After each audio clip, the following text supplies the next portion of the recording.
Antes de empezar con mi exposición, quisiera aclarar que la intención del análisis que vamos a exponer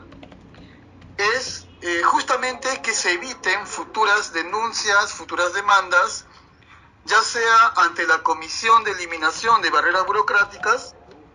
o ante el Tribunal Constitucional, y de esta forma evitar el desgaste de recursos innecesarios,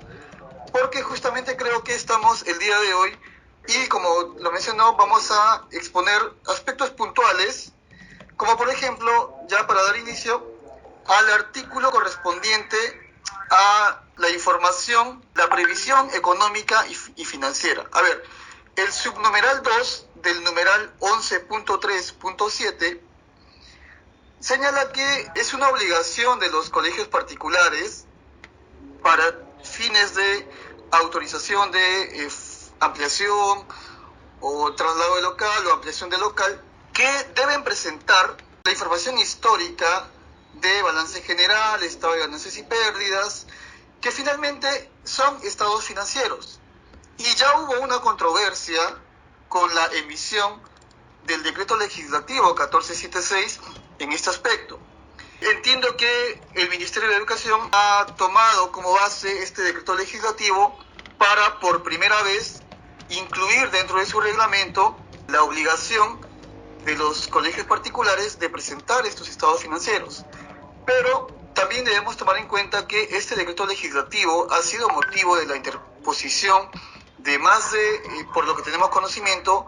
más de 30 demandas de amparo a nivel nacional, porque justamente vulneraba el derecho al secreto bancario y a la reserva tributaria. Entonces, desde nuestro punto de vista, planteamos que este artículo vulneraría el artículo 85 del texto único ordenado del Código Tributario, el cual señala que la cuantía y la fuente de las rentas, los gastos y cualquier otro dato relativo a ellos. Entre estos datos relativos están, por ejemplo, los estados financieros, tienen carácter de información reservada y solamente existen ciertos supuestos para que esta información sea de conocimiento de una autoridad. Entonces, consideramos que este artículo, el subnumeral 2 del numeral 11.3.7, sería ilegal al vulnerar este artículo 85 del texto único ordenado del Código Tributario. Y además, no solamente sería ilegal, sino que también sería inconstitucional, debido a que el tribunal, el TC, en reiterados pronunciamientos, ha señalado que los estados financieros forman parte del secreto bancario y la reserva tributaria, los cuales, a su vez, forman también parte del derecho fundamental, del derecho constitucional a la intimidad. Entonces, habiendo dos razones, la ilegalidad y la inconstitucionalidad, y no habiendo encontrado en la exposición de motivos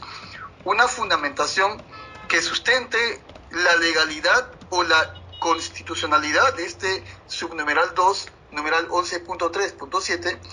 creemos que y planteamos que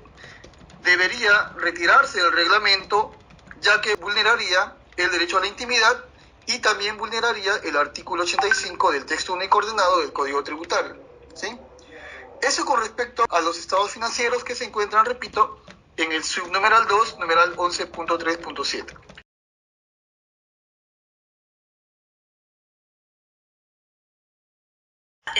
El señor Sajid Vivar, que nos hizo algunas observaciones con relación a la legalidad o constitucionalidad de las propuestas. La primera de ellas vinculada al hecho de que se hubiera contemplado como una condición básica el tema de, como un requisito, ¿no? El requisito que está vinculado a una condición, que es el tema de pedirse estados financieros. Cabe señalar que esta no es una medida improvisada, sino que parte del interés del propio ministerio y de la actual gestión de que se cuide el tema presupuestal de las instituciones educativas y su sostenibilidad para poder brindar el servicio educativo. En ese sentido, ya nosotros fundamentamos en la exposición de motivos Decreto Legislativo 1476, o mejor dicho, el Poder Ejecutivo ya lo fundamentó, la exigencia de pedirse estados financieros. Este hecho no obedece a un antojo del Ministerio, sino que ya cuenta con un respaldo para un caso similar del Tribunal Constitucional, en la sentencia recaída en los expedientes 014-2014, PI-TCE y demás.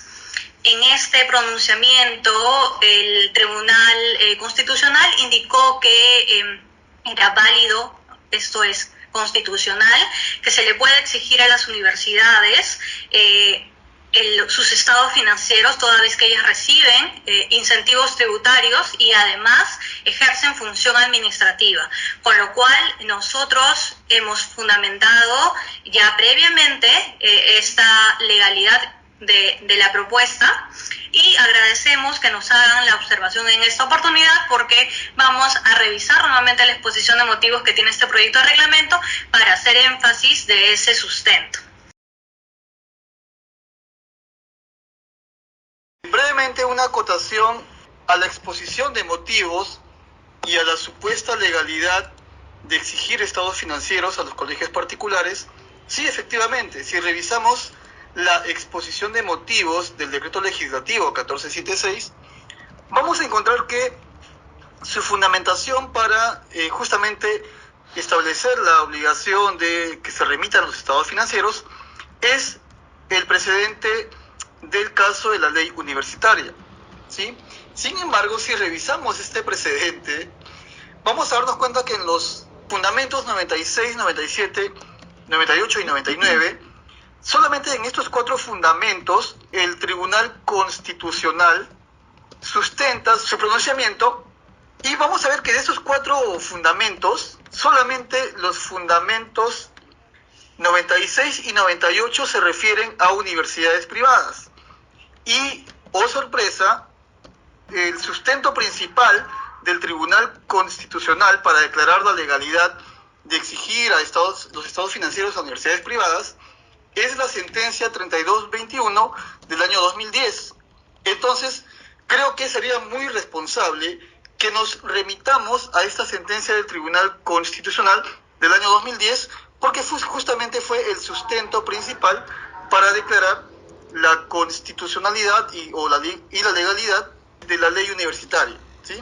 Y ojo que, resalto esto, fue un fundamento para las universidades privadas que tienen un régimen tributario especial, lo cual no ocurre con todos los colegios particulares. Solamente las asociaciones no están obligadas a pagar renta, pero sí lo hacen las personas naturales con negocio, las empresas individuales de responsabilidad limitada, las SAC, las SRL. Entonces, el régimen tributario no es el mismo que el que gozan las universidades privadas. Entonces, yo les pediría que por favor se remitan a esta sentencia del Tribunal Constitucional, la 3221 del año 2010, en la que justamente en uno de sus fundamentos el tribunal señala expresamente y declara infundada la petición de exigir una información que se encontrará protegida por el derecho a la intimidad. Así que, nuevamente, para resumir, si tomamos en cuenta que el único fundamento del Tribunal Constitucional para declarar a favor de la ley universitaria fue esta sentencia del año 2010, entonces mejor remitámonos a esta sentencia y vamos a descubrir que declaró infundada una petición para una universidad privada. Y justamente se remitió a la ley de la transparencia y acceso a la información pública, que solamente contempla 3 casos para que las empresas privadas que prestan servicio público se encuentren obligadas a remitir su información, ¿no? Así que bueno, esto como una acotación a la supuesta legalidad, supuesta constitucionalidad de lo establecido por el Decreto Legislativo 1476, porque definitivamente hay que hacer un mayor análisis con respecto a las sentencias del Tribunal Constitucional, ¿sí? Revisemos, les pido por favor esta parte, solamente son 4 fundamentos y de esos 4 solamente 2 sustentan la constitucionalidad de exigir estados financieros a las universidades privadas.